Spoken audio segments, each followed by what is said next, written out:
আসসালামু আলাইকুম বন্ধুরা। তো আমি যাওয়া কালকে আপনাদেরকে ব্লগটা আপডেট দিতে পারিনি, তাই আজকে আমি দিচ্ছি। আপনারা মনে কোনো তো খারাপ পাবেন না।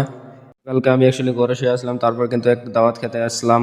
দাওয়াত খেতে এসে দেখেন এখানে ছোট একটা বাচ্চা দেখতে পাচ্ছেন, সেটা কিন্তু আমার নাতি। তারপরে কিন্তু আমি ওরা ডাইরেক্ট বাইক নিয়ে পরবর্তীছিলাম, কিন্তু তাও রাজি ছিল, নিয়ে এলাম না, একমাত্র নানা না করলো দিকে। তারপরে তো বন্ধুরা আমি এখন দাওয়াত খাই বাড়িতে এলাম। বাড়িতে আইতে না আইতে আব্বা কাছে আরেকটা দাওয়াত আছে, তো যাওয়ার পরে কিন্তু আমি সুটটা ধরে নিয়ে গেতাছি দাওয়াত খাবার।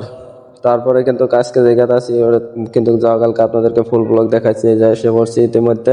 তারপরে দেখুন এখানে কতগুলো চাউল স্টক করে থাকছে ভাঙ্গে, আর আজকে কিন্তু এই মেলটার উদ্বোধন চলতেছে, ফ্যাক্টরির উদ্বোধনে, তাই আপনাদেরকে দেখাবো এখন আমি।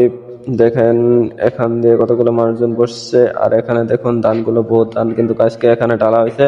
তারপর কিন্তু মেলা চাল ভাঙ্গা দিয়েছে।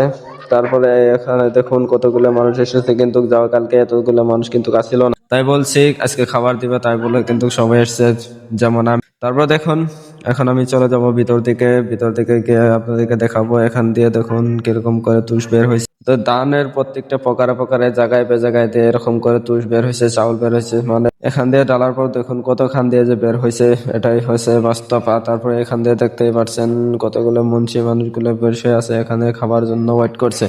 তারপরে দেখুন এখানে কতগুলো তুষ বের হয়েছে, এখান দিয়ে খুদ, এগুলো কিন্তু একদম খুদ বের হয়েছে। তারপর আমি তো বন্ধুরা আজকে জন্য বাই বাই, খোদা হাফিজ।